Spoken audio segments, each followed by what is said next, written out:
اور in fact in کے اس وقت کے جو فورن منسٹر جناب گوہر ایوب خان، جو عمر ایوب خان صاحب کے والد تھے، اور اسی طرح پاکستان کے nuclear scientist Qadeer Khan on record ہیں ٹی وی پروگرامز میں اور اپنی ڈسکشنز میں، جہاں پہ انہوں نے یہ بات بتائی کہ نواز شریف صاحب ایٹم بم کا دھماکہ کرنا ہی نہیں چاہتے تھے، بیکاز نواز شریف صاحب امریکہ سے اور یورپ اور مغرب سے بہت ڈر رہے تھے، ان کو وارن کیا گیا، ان سے پریزیڈنٹ کلنٹن نے غالباً فون پہ بات کی، ان کو کوئی 3 بلین یا پال بھی $5 بلین کی آفر بھی ہو رہی تھی، اور وہ سوچ رہے تھے کہ مجھے 3 یا 5 بلین ڈالر لے لینے چاہیے اور ہمیں نیوکلیئر ایکسپلوژنز جو ہیں وہ نہیں کرنے چاہیے، لیکن ان کے آگے پیچھے ان کے کولیگس کا،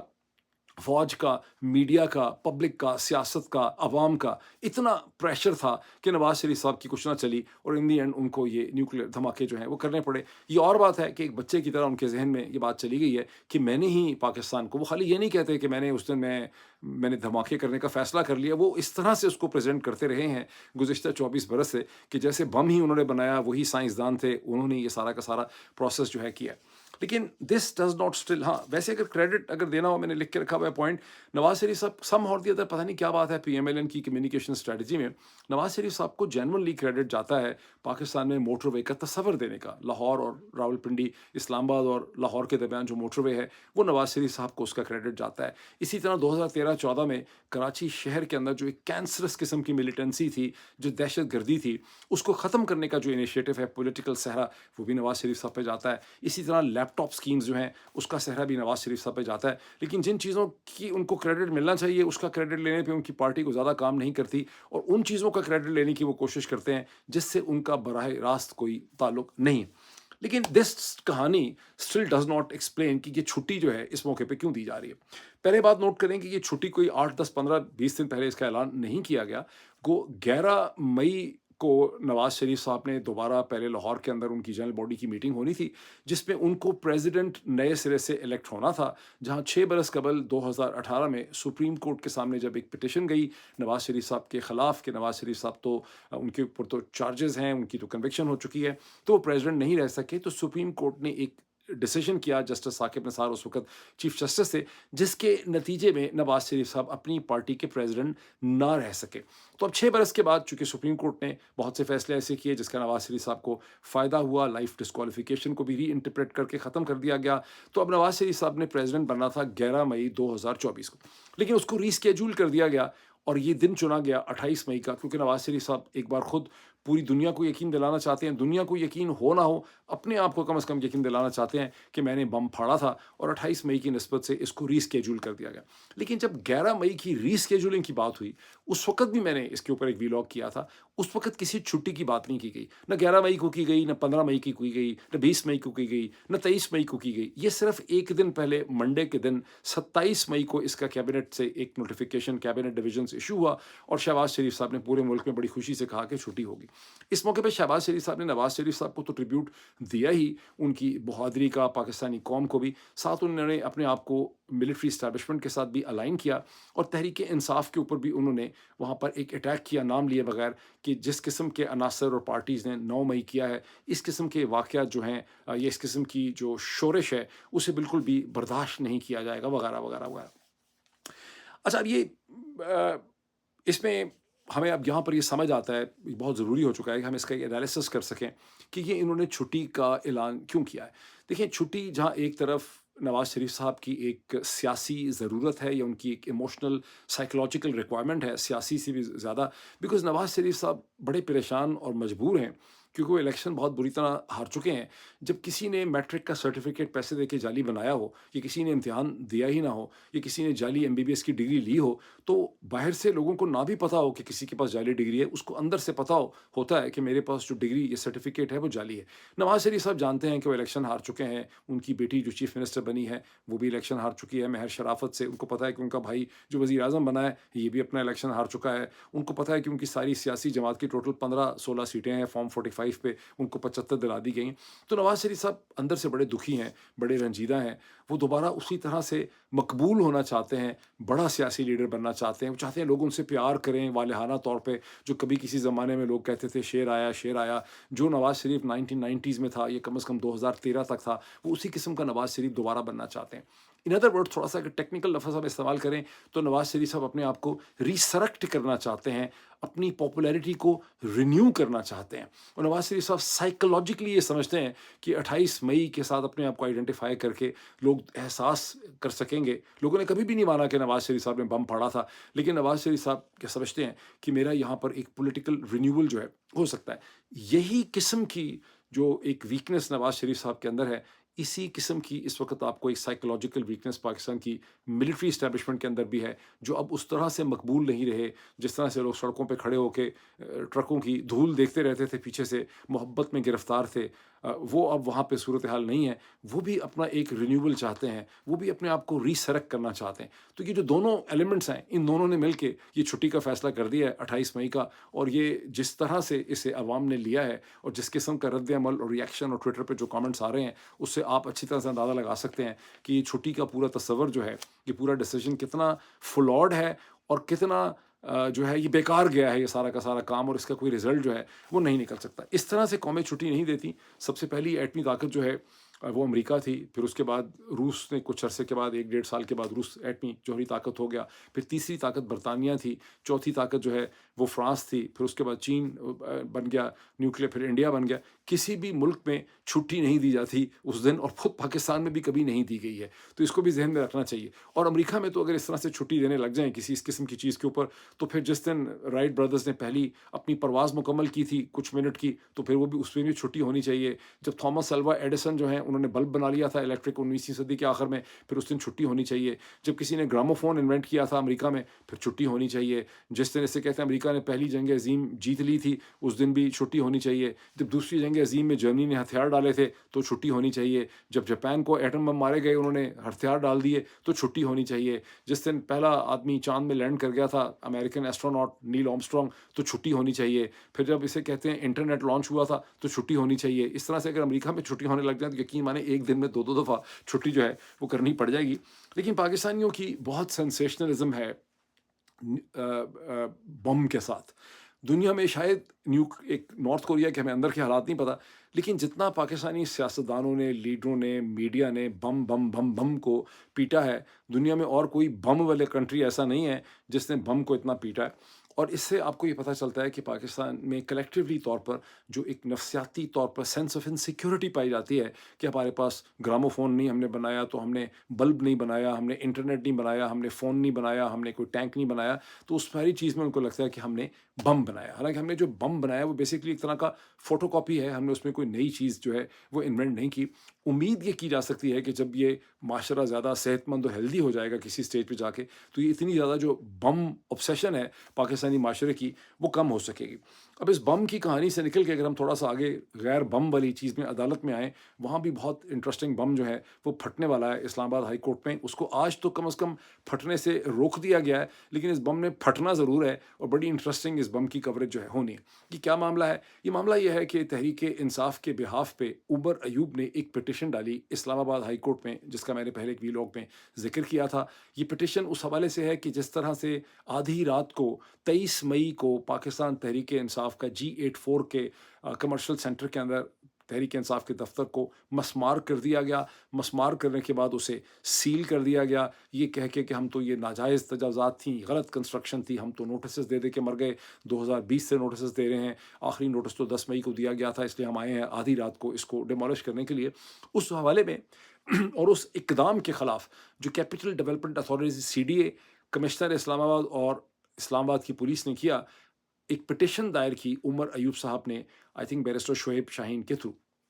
اس کی آج سماعت ہونی تھی. اس پہ پہلے رجسٹرار نے کچھ آبجیکشن بھی لگائی تھی کہ عمر ایوب کی طرف سے یہ پٹیشن نہیں آ سکتی، یہ ریلیونٹ نہیں ہے، ان کی لوکل اسٹینڈنگ نہیں بنتی. لیکن جسٹس سمن رفت نے وہ آبجیکشن رجسٹرار کی ہٹا دی تھی، اور آج اس کی سماعت ہونی تھی. اب وہ سماعت اس کی اس لیے نہیں ہو رہی کہ آج چھٹی ہو گئی ہے، کچھ لوگ یہ سمجھتے ہیں کہ شاید اس کو روکنے کے لیے ہی چھٹی کر دی گئی، لیکن ایسا نہیں ہے. وہ جب نواز شریف صاحب کی جذباتی ریکوائرمنٹ کے لیے ہوئی ہے. بہرحال اب اس کی اگلی ڈیٹ جو ہے وہ آنی ہے. لیکن یہ پٹیشن بہت ہی انٹرسٹنگ ہے. آپ پوچھیں کیوں یہ پٹیشن بہت انٹرسٹنگ ہے؟ اس پٹیشن میں عمر ایوب نے ان رائٹنگ یہ لکھا ہے تھرو شعیب شاہین